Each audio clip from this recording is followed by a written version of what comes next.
Good morning, everyone, and welcome to the observation of the 30th weekly online briefing for faith leaders, the important mission of the COVID Command Center, hosted by the San Francisco Interfaith Council and supported by the Joint Information Center of the San Francisco COVID Command Center. Let's go over some housekeeping first. Audio, video, and chat will be monitored and recorded for record keeping, training, and quality assurance. By default, all participants will be muted and video turned off to minimize distractions. To submit a question or comment, select the chat button at the bottom of your screen and send a message to Q&A. They will be shared with the speakers after the meeting for response. Thank you. COVID-19 cases are rising in San Francisco. Keep yourself and others safe at work by taking the recommended precautions such as staying home if you're sick, wearing a face covering, and keeping distance from others. Get tested, San Francisco. If you have COVID-19 symptoms, contact your healthcare provider to get tested. If you don't have health insurance or cannot get tested through your provider, visit sf.gov/gettestedsf or call 311. And at this time, please welcome the Executive Director of the San Francisco Interfaith Council, Director Michael Pappas. Director, the floor is yours. Thank you, Jack. Good morning. I'm Michael Pappas, and on behalf of the San Francisco Interfaith Council, I want to welcome you to this morning's online briefing for faith leaders. When the City and County of San Francisco declared a COVID-19 state of emergency on February 27, 2020, its Department of Emergency Management activated the Community Branch, a cohort of stakeholders representing our city's diverse sectors. This body would be responsible for conveying the city's official communications, aggressive recommendations, and public health orders to its respective constituencies, ascertaining clarification to those complex communications, and assuming the role of liaison, thus enabling leaders in their sectors to make informed decisions concerning the protection and well-being of those whom they represent. To support this effort, the city provided technical support through the COVID Command Center's Joint Information Center virtual outreach team. It is this team that has enabled entities like the San Francisco Interfaith Council to offer its weekly online briefings for faith leaders.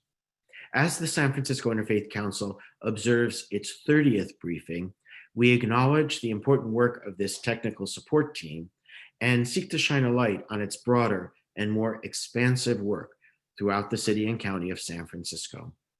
And now it gives me great pleasure to welcome the chairman of the board of the San Francisco Interfaith Council, Kaushik Roy.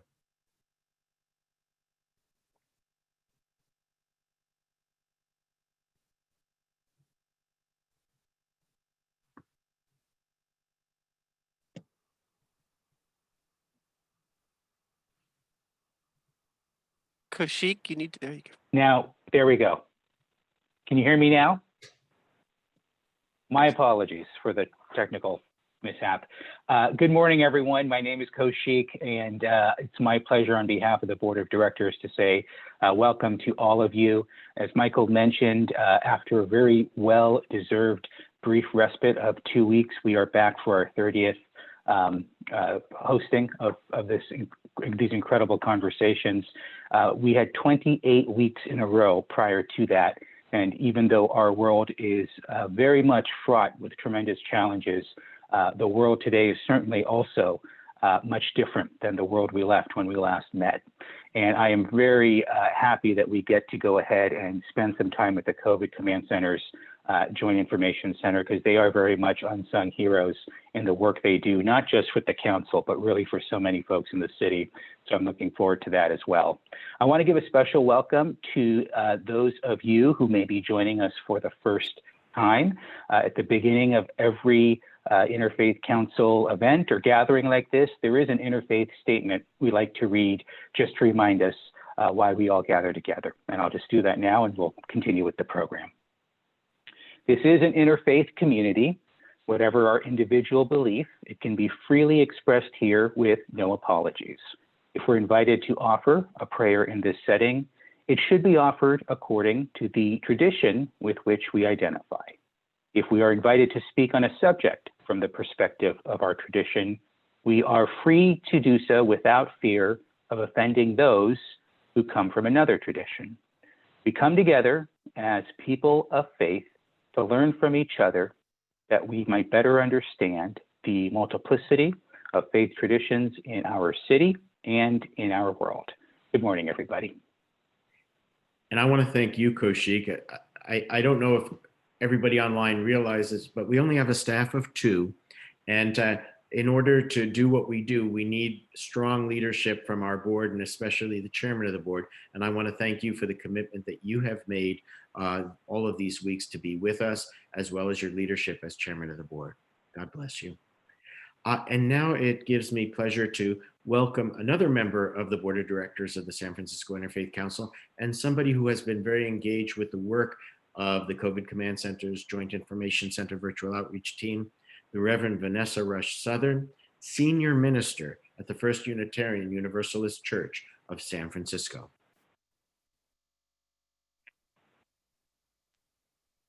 Good morning, everybody. It's great to be with you virtually this morning. Theologian and activist and scholar Abraham Joshua Heschel once wrote that the first thing to point out to us that the first thing that God makes holy during the story of creation in the Hebrew scriptures is not any of the created living creatures. It isn't any place. It's not even humankind. But it is the seventh day. It is time that is made holy. We spend it, we waste it, we save it.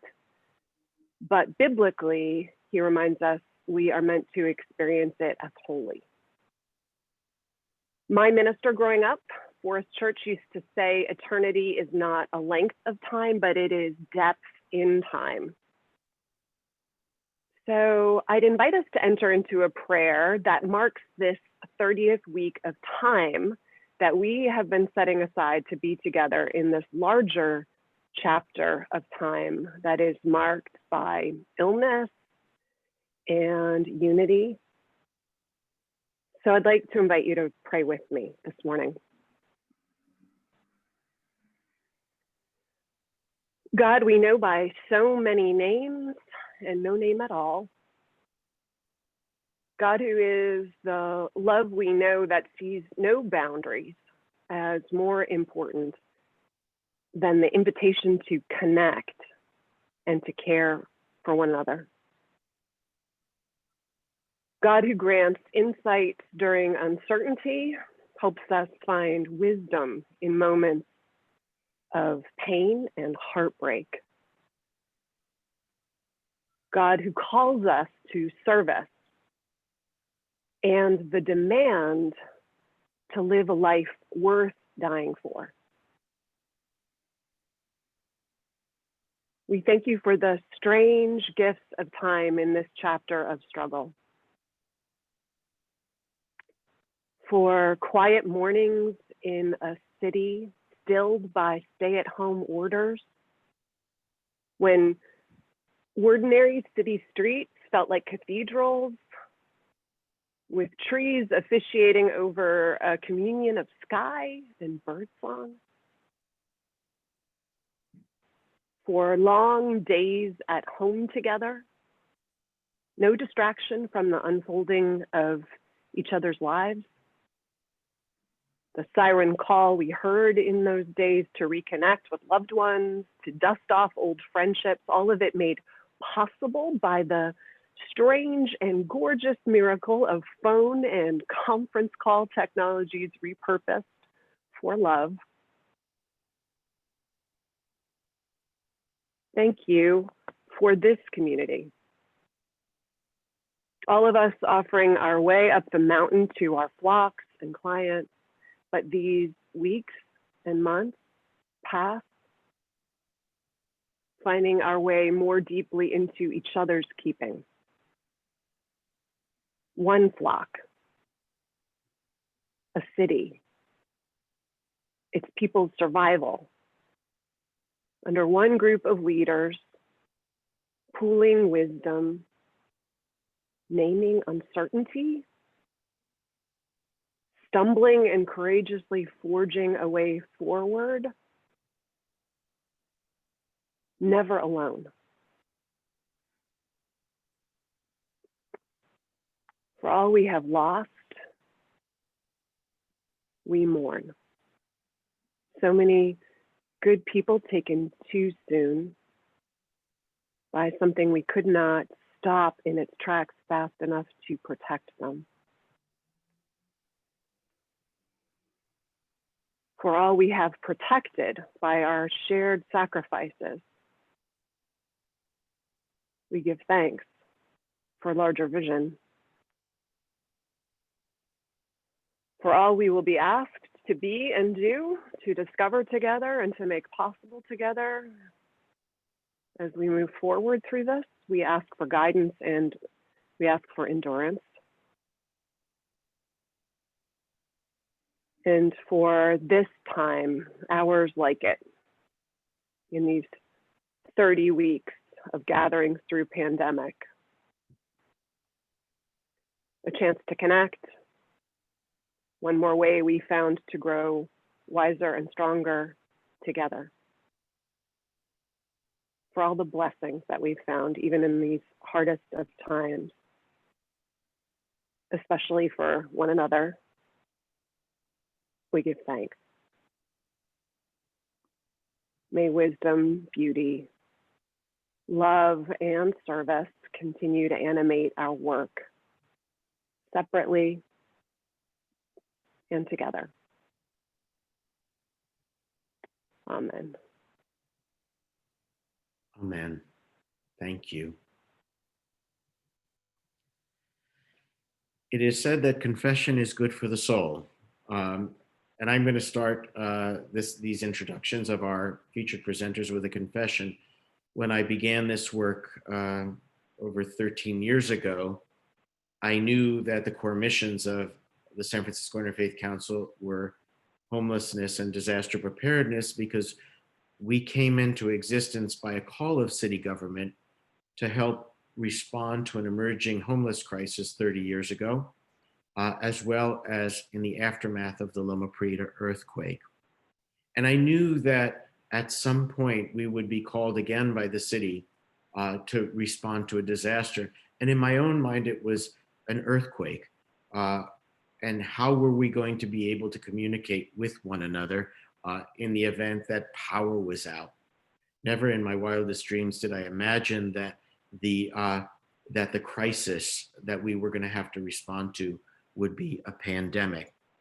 And so when that happened, I Googled what happened 100 years ago in the aftermath of and in response to the Spanish flu.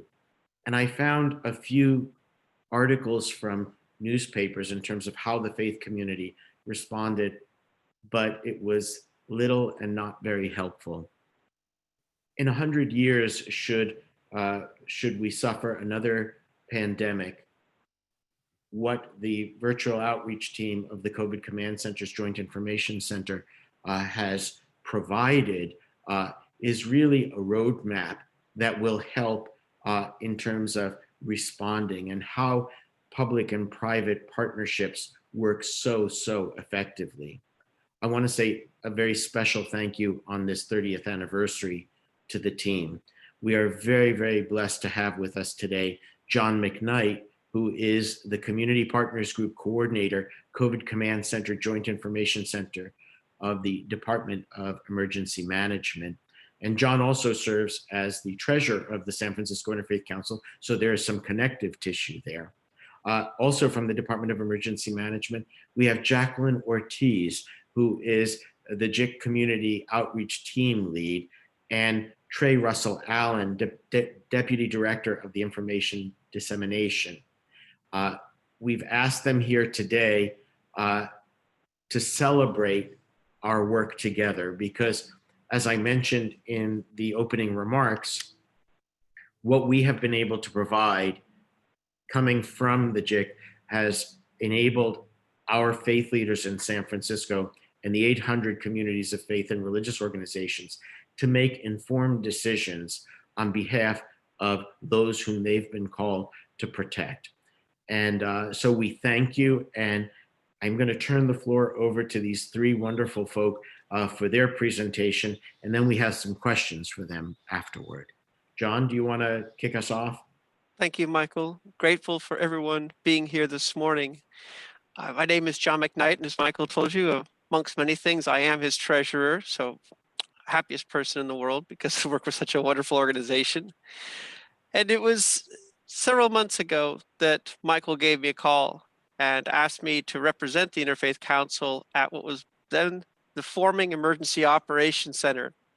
And I want to talk a little about that just to get a little perspective of what's going on, because for some of you, this is probably a little difficult to grasp what's happening here. All of us are located currently at the Moscone Center at what is called the COVID Command Center. And this is where the city comes together to manage this large response to the pandemic in this county. In this building are representatives from departments throughout San Francisco. This is a stand-up temporary city department that has been formed. It has been formed, it's organized, it's completely managed for the sole purpose of dealing with COVID. And when this disaster is done, this department will demobilize and people will go back to their normal day jobs. Every person here in this building has a normal life outside of the COVID Command Center. They come from some department, and it's wonderful to see the representation from groups all over the city. And every department has made tremendous sacrifice to move their staff into this building to enable the response that we have in front of us. But let me tell you how this started for me. I have 30 years of work within nonprofit and emergency management. I had worked closely with Michael. I had become a member of his board, and I had worked within nonprofit and particularly faith-based emergency management with the Salvation Army for about 7 years before coming into there. We knew the pandemic was coming. Michael was invited to go to his then called the community branch. He was to represent the faith organizations at this branch that were going to bring together people and organizations that from around San Francisco represented many different community groups to ensure that they had a role within the emergency preparedness plan for this city. And Michael asked me to represent the board there at that table. It's funny, Vanessa said time should be thought of as depth, and it's so interesting that this seems like such a long time ago when all of us met in this small room. We brought together faith leaders in conference settings and we talked one-on-one, face-to-face, and we all discussed what we were going to do if this pandemic came to us. This was back in February, and in a blink of an eye, the pandemic arrived. The mayor issued, leading the nation, leading the state, and put a shelter-in-place order around San Francisco. And in a moment, everything changed. This whole story we're going to tell you here is how this team developed unique solutions to problems that we face, because in this pandemic, we realized that we were in a disaster of isolation and that the rules of emergency management changed immediately when we went into this shelter-in-place state. Normally, a community branch is formed within the Emergency Operations Center to ensure that community leaders have a role and a voice within the way the city organizes its disaster response. Now they couldn't come in. Only people who had specific focus could be brought in. Plus, every community group was now working at full speed. Everybody was struggling to keep up with the workload that was going on because every community in San Francisco was equally affected by this disaster. And so the city hired me at that point to manage the community branch. And I right away reached out to a very trusted individual, Trey Russell Allen, who's sitting here on this call. I needed help standing up a unique solution to the problem we had. Here we were with the role of needing to bring communities together from all around San Francisco, and we couldn't do it. We couldn't drive to them and meet them in person. We stared out onto empty streets and we knew that the need was there. We just couldn't reach it. So we formed a tech solution to a community problem. Trey and I immediately started pulling together people from around the city, and we started forming a small tech company. And within a matter of weeks, we created a group that could onboard and train new people, manage complex workflows, track and trend content and information, all the while maintaining safe and secure environment for our community partners. And it was here that the real work began. All of this existed in the background of what was happening. We needed now to reach out to those same community partners we would have normally had at the table and bring them on board so that we could reach the communities where they had trust. Michael was one of the first persons we reached out to. His inroad to the faith community ensured that we would be able to listen to and hear what was going on in these communities, the people they knew, what their needs were, and ensure that we could then pass that message up to the command so that decisions in the city would reflect the needs of the faith community. We brought him together. We brought representatives from neighborhoods, from cultural groups. We worked closely with the Human Rights Commission and many others so that we ensured that the voices of San Francisco, the neighborhoods, the communities were all being listened to. And we did it on this new platform. And here again is where I'm going to reflect back on Vanessa's idea. Could any of you remember back in April when you maybe heard of Zoom? Most people had only heard of virtual conferencing. It was a fringe thing done by those techies, those young kids.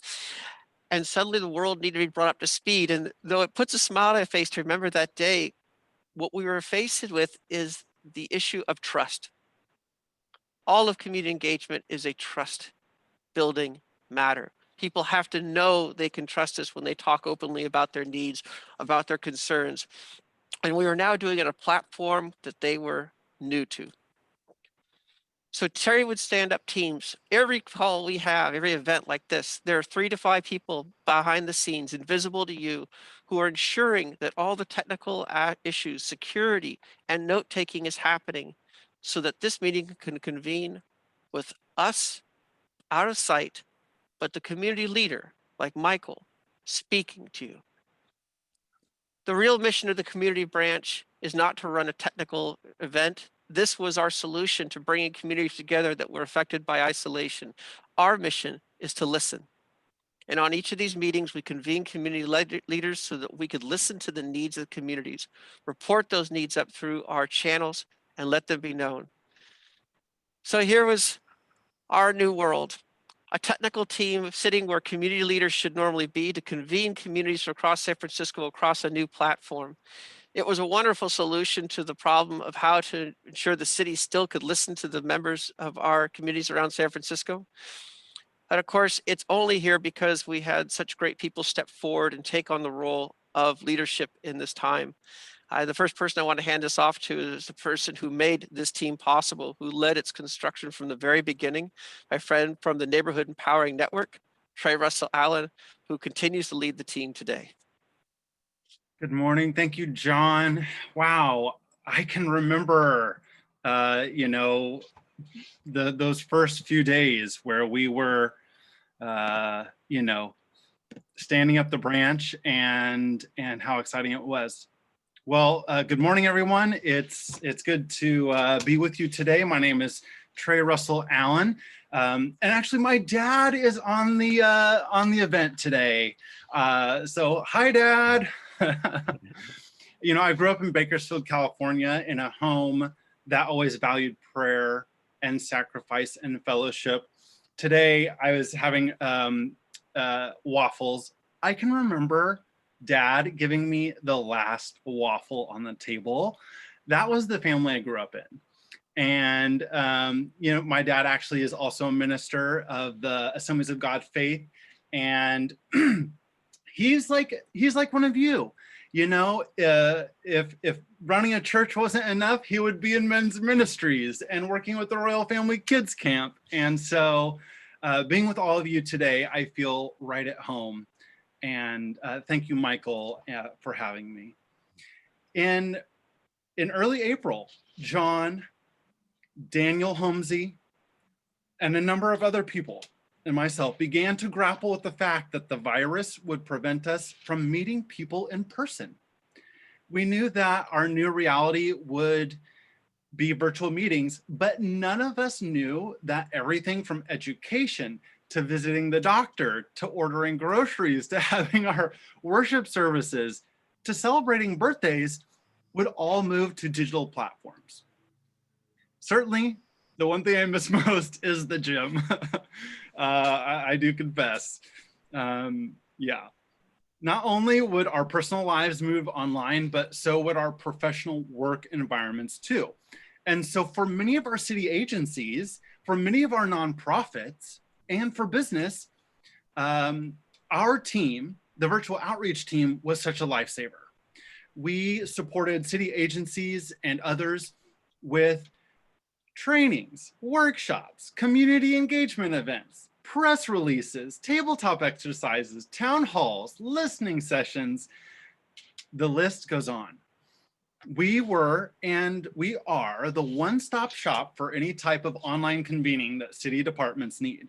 And certainly Michael Pappas has taken advantage of that. And we are so proud to support him, because you should all be very proud of Michael.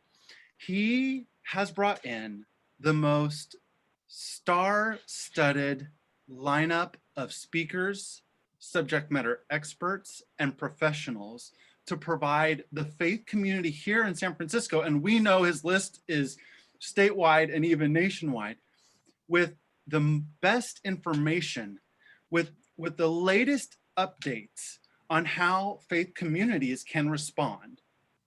And so how lucky we are to partner with Michael, and how lucky the faith community is here to have him.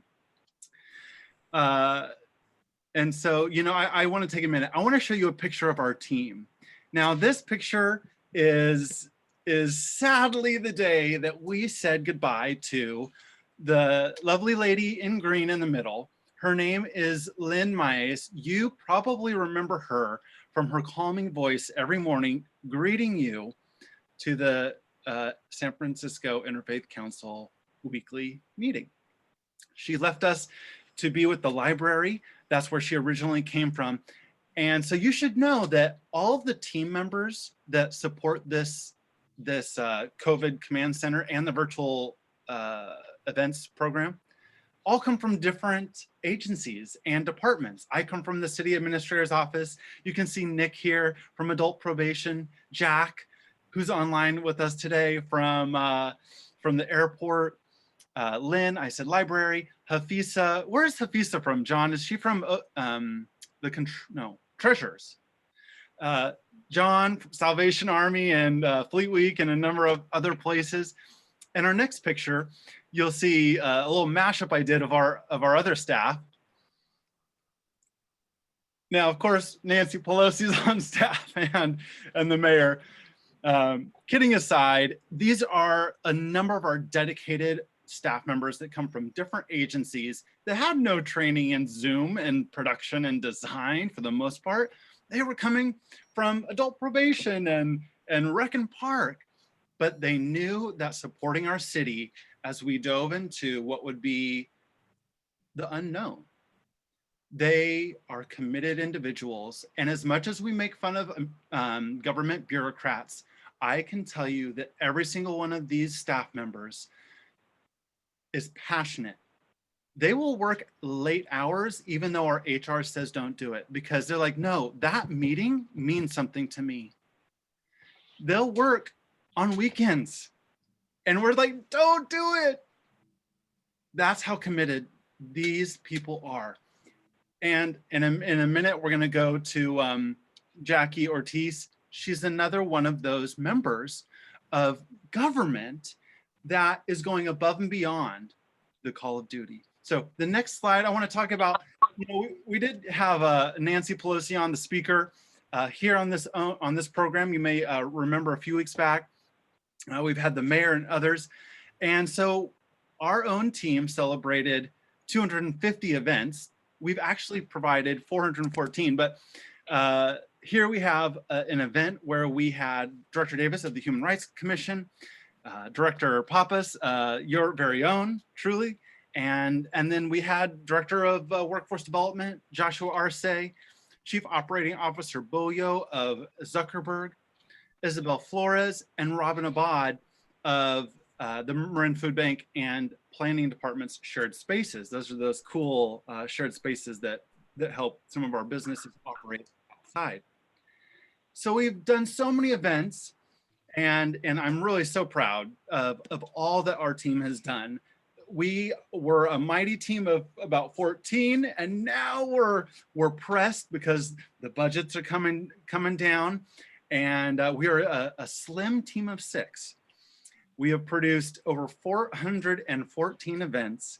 We've had more than 13,700 participants just in our Zooms, and nearly 40,000 when you include the streaming that we add when we go onto Facebook and YouTube.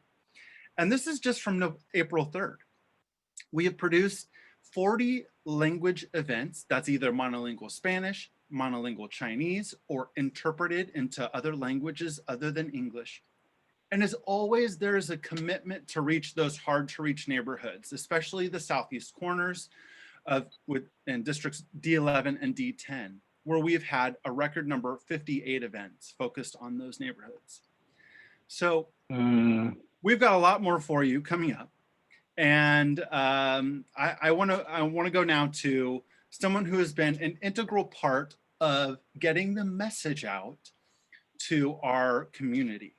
This person has led a team, although with humility, you'll find out that she began on the front lines herself.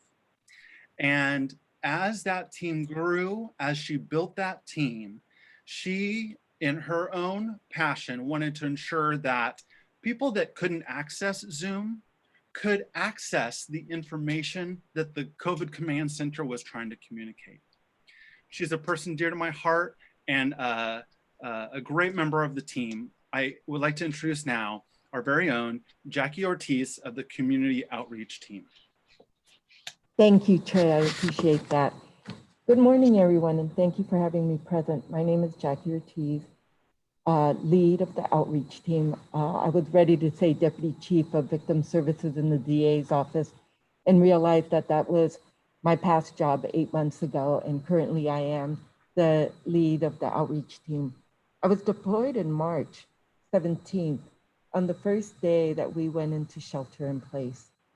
And I realized at that point that this was larger than any mass casualty that I had gone out to, the last one being the Las Vegas Route 99, where I was deployed to assist many victims of crime.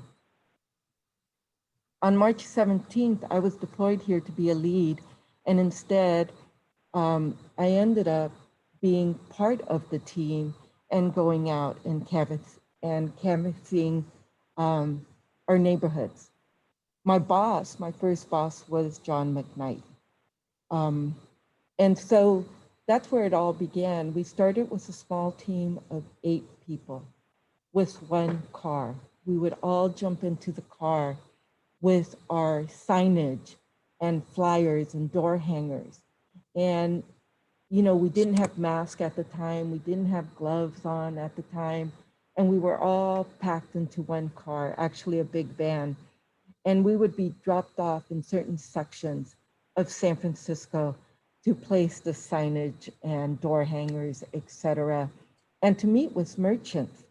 And at that time, I realized how little information the canvassing team was receiving.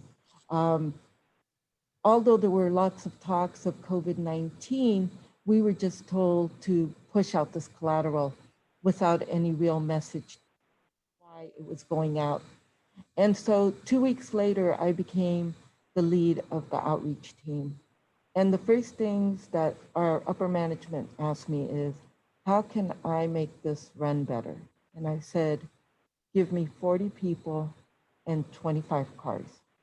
And if you do that, we will be able to get out into the community, not just by one little section at a time, but actually fulfilling 2 to 3 parts of our community and ensuring that the most vulnerable and the underserved community was going to be targeted sooner than later.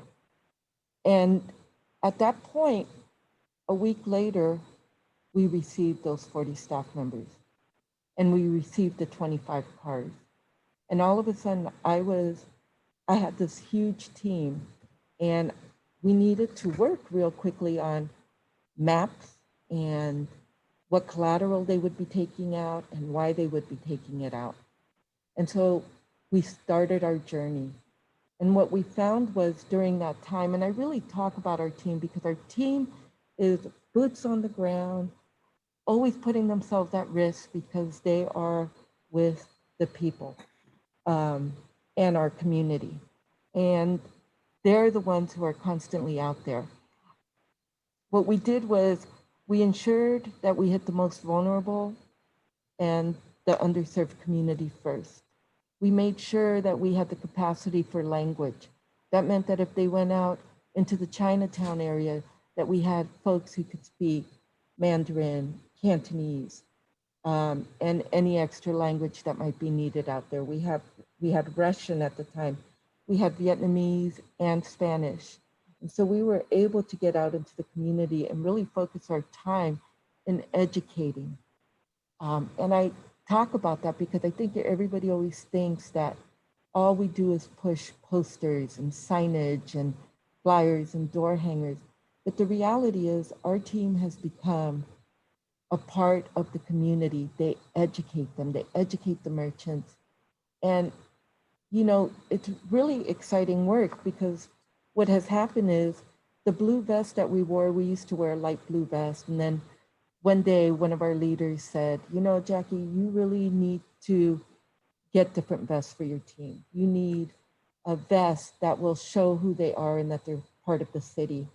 And so they started wearing these bright blue vests.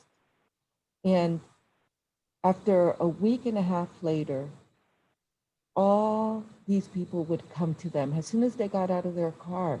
It was like, hi, can we ask you some questions? Can we get additional collateral? And that's how we started. And what I'd like to say is that in closing, we are constantly hearing all these wonderful sayings. We're all in this together. Do the right thing. I got you covered. Reopen safely and together. And I just want to say that these are not cliches. If we all unite together, we will recover together as we are resilient and a strong community. Thank you for having me. John? Thank you, Jackie. The work here, of course, is far from being done. Yeah, we sit here in the COVID Command Center, and in honesty, we're being measured by how well people understand the messaging and how well they comply to it.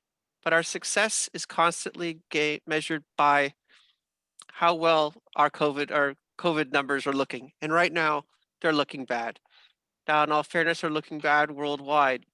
And here in San Francisco, our cases are increasing rapidly. Nationally, last week, cases rose by 80%.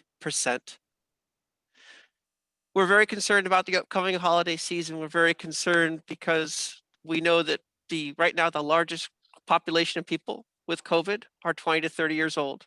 Most of them are asymptomatic. They want to head home for the holidays. They want to travel and be with the loved ones. And we need to get the word out to a wide range of people to let them know this is a very, very challenging and dangerous time to travel. We look for you as our trusted members of the community to help get the word out. We know that the isolation people are experiencing is difficult. It is traumatizing. It is not to be belittled. And yet in this particular time, we are in a fight for our lives. We hope all will understand that this is a time to mask up, stay distant, and it's a time to hold ourselves. It's time to hold ourselves in a space that allows for others to be safe around us. I ask for your help. Talk to your congregations, talk to the people around you. Make sure they understand that this is a season to wish each other well from a very safe distance. I'm grateful that you all are here with us today. Thank you for the time, and I hand the floor back to Michael now for questions. Thank you, John, and thank you all for the important work that you're doing. I think about San Francisco and especially San Francisco's contributions to tech, which has really advanced our nation. And you know, I'm from a generation where we did things one way, but tech basically has streamlined and made it so much more efficient. I guess this question is for Trey because there's an unsung hero in all of this, and a mutual friend of ours, and John, he's a mutual friend of ours too, and Daniel Holmesy, in the work that he had done with the Neighborhood Empowerment Network. I guess the question I have for you, Trey, is what did you learn from the NEN that you have been able to utilize to make your work here with the Joint Information Center Virtual Outreach Team more efficient? I learned that you never know how the people in your life will come back around in a new way. The relationships we built, we never knew that it would be like this, but now I have that person's phone number. And so repurposing a lot of those relationships has been so important. I would say listening to the community, because when I'm working in Diamond Heights with Betsy Eddy, and she's saying, that's not how we do things here. We want to do things this way, not the government way. And why isn't government helping us do this way? You know, you have to take that back and you have to say, the community is in charge and their voice matters. They need to have a voice at the table. And so just having that as my North Star, I think really helped me personally, but also my team realize that we needed the community now more than ever. Excellent. You know, I will tell you, I was invited by the mayor to join her at a press conference just before Easter and Passover. I think there was a concern that that houses of worship might open during those periods of time, and realizing that San Francisco is an anomaly in many ways, that there had not been a rush to reopen. There had been concerns about the ability to monitor and enforce issues, everything from PPE to social distancing to sanitation, and all of these issues. I think that the faith leaders, more than anything, wanted to protect their congregants and didn't want to be the source of a super spreader. So I used that occasion at the press conference really to commend our faith leaders for so quickly being able to pivot to online worship and virtual ministry. A lot of that was because of the communications that they were getting and these online briefings. But when I stepped off the stage, I realized that we really are a tale of two cities. The larger congregations who had the resources were able to pivot quickly, but there was an equity issue. And those in some of the more challenged neighborhoods were not able to pivot as quickly. From an equity standpoint, how are you all addressing the disparity among communities when it comes to collateral as well as virtual ministry messaging? I'll yield that first one to Jackie. Okay, thank you. So, you know, I'm a true believer about equity, and you know, it really disheartened me. And I'll tell you a story that just recently happened. I was at the park with my grandson and my husband, and there's all these little kids who wear their mask. My grandson's only a year and a half, so he can't wear a mask yet. But there were these three little boys, and you knew where they were coming from because the public housing is right down the block. And these three little kids were just having fun, playing on the playground, when somebody said to them, "Hey, you can't be here. You have to wear a mask." And these little boys said, "We don't have masks." And that's the part that really gets to me, is that when we go out and we put up signage and posters, we want to ensure that every community, whether it's underserved, vulnerable, that material is getting there.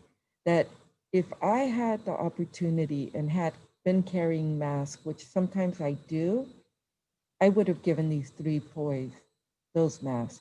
Nobody should be in that type of situation. And that's what our motto is downstairs with our team, is that everyone, no matter what, is going to get our information. We're going to put it out there. We're going to make contacts with community agencies, with nonprofit organizations, with faith-based organizations, to ensure that they are getting the necessary material to be aware of COVID-19. I want to tell you, your job is being done very effectively, because I received a call from the Metropolitan of the Greek Orthodox metropolis of San Francisco, saying that he returned home and there was a door knocker. There was on his door, one of these door messages, and expressed appreciation. I mean, you all are everywhere, and which is wonderful. A follow-up question, Jackie, since we've got you here, is how do you know how to distribute collateral with an emphasis on language access? You know, when we first started here, most of the collateral, we call it collateral here, and I'm sorry, it should be signage. When we started putting up signage, we were just putting them all over the place. And so when I came on board as lead, I said, we have to be more proactive and not reactive in just putting up posters, but making sure that the posters that we're putting up reaches everyone. And so what our team does, they do a really good job of getting this information out there.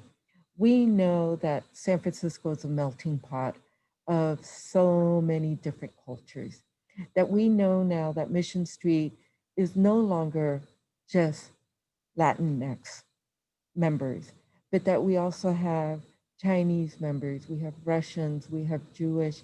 They're there. The same with the Excelsior district and even our Bayview district. And so what we do is we take this collateral and we pin up different languages. And I love when we do the threshold languages in one signage, because it makes it easier for our staff. But our staff carries anywhere between 10 to 12 pounds of collateral. And they're going there with their bags, with their tape, with their staplers, and they're posting it. And that's how we get the message out there. We want to make sure that everyone is receiving the appropriate message. And I also work with community-based organizations, and I can talk about OMI. When I was working with them, I said, what languages would you like? And they said, Jackie, we need English, we need Chinese, and we need Spanish. And so our team, and I don't know if you know this, but I would say that the OMI, Ocean, Merced, Lakeview side is the hardest hills to hit. It took us 3 days.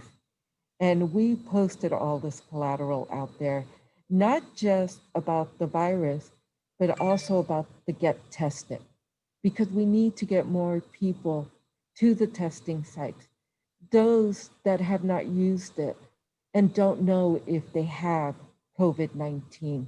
So I love the fact that we're doing all these pop-ups and that my team is going out there and putting up this information out in those communities. Thank you. Trady, do you want to follow up? Oh, thank you so much. Jackie, can you tell us about this picture?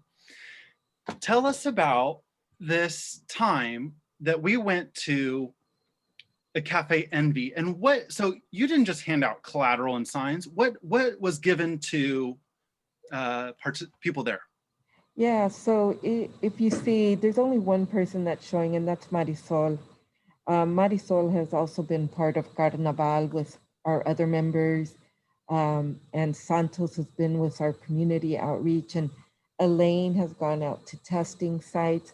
Our team doesn't just do collateral, but we do a lot of other things. And so what Marisol is doing there is, not only have we been folks that push out signage, we have also created care kits. And those care kits include masks, hand sanitizers, gloves at times, and information about COVID. And we've been very successful in working with other agencies and communities where they provide us these wonderful bags. At this time, it was the San Francisco Public Library who gave us these bags and said, please use them. And so Cafe Envy is out in the Bayview, and they do these wonderful events to inform their community about COVID. And Marisol and Trey has been there, and a couple of other staff members from our Joint Information Center has been there. And what we did was we provided over 2,000 care kits to Cafe Envy. We met folks, I shouldn't say we, because I wasn't part of it. I mean, I worked on it, but I wasn't personally there, but I will speak to my staff. They did a wonderful job. They are now always invited to attend and to provide this valuable information. On the next slide, what you will see is one of our other workers, Elaine, who is passing out our wonderful signage in Chinese and also educating the merchant on the purpose of the campaign and why it's so important for the community to know about it. And we have lots of other pictures. We used to have a team of 40 and we used to get out over 30 to 40,000 pieces of collateral. We have slimmed down based on the departments wanting some of the staff back. And now we're working with 21 staff members. But even with that, we are still getting lots of information out there to the community. Thank you. John, I'd like to turn to you at this point. I've always known you to be a person of deep faith. And I know intentionally you have worked in this capacity with communities of faith, with the San Francisco Interfaith Council, with the formation of a faith-based roundtable, with the African American Faith-Based Coalition. Can you talk to us on two levels? One would be why it's so important to work with communities of faith, and secondly, some of the initiatives that you have undertaken and some of the organizations you've worked with in addition to the San Francisco Interfaith Council. Thank you, Michael. Let me answer that in just an opposite order, only because I want to recognize the challenges that so many people on this call have met. Michael has done an amazing job taking the lead and getting information out to organizations since the beginning of this pandemic, though it became very clear along the way that the health orders and the guidelines were not written for faith leaders. They were not written for faith organizations. That became extremely clear. What we were lucky enough to be able to do is pull together a regular call that still happens. This is the faith-based roundtable, where representatives from city organizations, people that write, people that from the city attorney's office, and people that can make changes to the way our city functions. They're on this call listening to you each week. And we've been able to bring up a wide range of topics, and this has affected the way the guidances are written. It's opened people's eyes to the needs of our faith communities. And I cannot express how important this is, because we all know that the functions of our faith-based organizations are essential. And that word doesn't even do justice. I've called this a disaster of isolation, and we recognize the extraordinary mental health challenges that people are meeting, not just as they're affected by the disease, but by economic losses, the effects of isolation, or even overcrowding for many families that are living in single residences and they have all their families at home and they're living without jobs. We know the challenges have been met, and this is why, to go to your first question, Michael, why it's so important to work with our faith leaders. The effects of this disaster are going to we felt for a long time afterwards, by the families that have been really hurt by this. Business owners that have lost years of work and dedication to their businesses, kids who have been living at home and trying to learn through a screen, and some who don't have access to that learning and are getting left behind. There are so many effects of this disease. And I know that for so many people, the place they go to for solace, to be heard, for reconciliation, are their houses of worship. This is why you are so essential of a partner in all of this. It's through you that I can reach community members to let them know that there is a government here that is trying to help them out, and to make sure that we listen to you so that we can address the needs that we haven't foreseen. We've heard so many stories. My heart goes out to all the families that are affected by this, and I can only reach so many people as John, but through you, my faith leaders, through our partnerships, and through making sure your doors are open. I know that we reach a lot of people in a lot of different ways. I want to thank you for acknowledging that, John, because I have said from the outset, I would drive around the city and I'd see places boarded up. The communities of faith never closed. They pivoted and did things differently. And I credit their quick pivoting with the ability to cultivate community in the midst of isolation. And quite seriously, those who are usually in the pews are those vulnerable folk who are on the front lines and the most marginalized and disenfranchised. I think perhaps one of the great challenges that both the city will have, but also our faith leaders, is once we emerge to be able to help navigate our communities of faith and the greater community of San Francisco back into connectivity in light of the isolation that we've all experienced. And just keeping an eye on time, I'm wondering if you could just address two issues, and this is to all of the panelists. One, you mentioned the issue of holiday. I'm going to give you a chance one more time to talk about the city's perspective on holidays and precautions that need to be taken. But also as a follow-up to that, if you could kind of shed a light on how you see the new normal and how congregations can be better prepared for 2021. Thanks, Michael.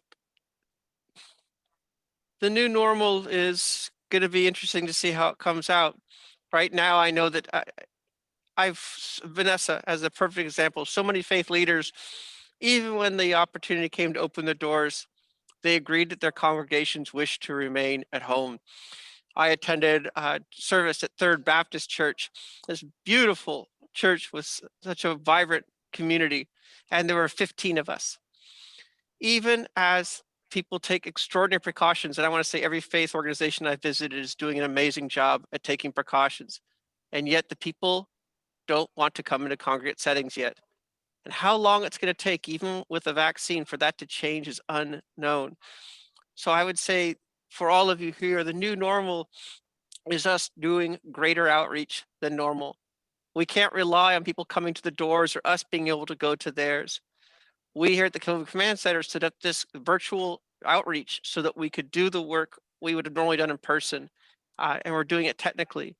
How you reach out to your congregants, how your congregations, all the people you know and care about, this is your challenge in the new norm, because even as these vaccines come out, many are going to remain home, and we don't want them to lose the gift of life in midst of the isolation they're experiencing. We here at the COVID Command Center in this upcoming season are very concerned about the high rate of transmission of COVID. We're worried that the holidays, people are going to want to get together with one another, and we are trying, I will say desperately, to get the word out into the communities that this is a time to isolate, to take extraordinary care to not be with people you don't already live with. We don't want to diminish the challenge of that, but we need to understand the impact it will have, even on our ability to convene safely. If we go into the purple, it's going to lose our ability to meet indoors safely, and that is going to affect our houses of worship. And that is on the forefront of my mind. So, Michael, again, thank you for that opportunity to speak to that. Absolutely. And I want to thank the three of you for not only taking the time today, but for your commitment over the last 30 weeks to be journeying with us and to provide us with the technical support we need in order to produce these programs and give our faith leaders the information they need to make informed decisions. As we're saying thank you, I want to say a special thank you to Administrative Associate and Program Associate at the San Francisco Interfaith Council, Cynthia Zambucas, who does a stellar job in helping us to convey this information, as well as some of the unsung heroes who are helping to produce today's program. And we would include among them the producer, Sharon Walton, and leads, Diane Sui, Jack Chen, and Hafisa Salabai.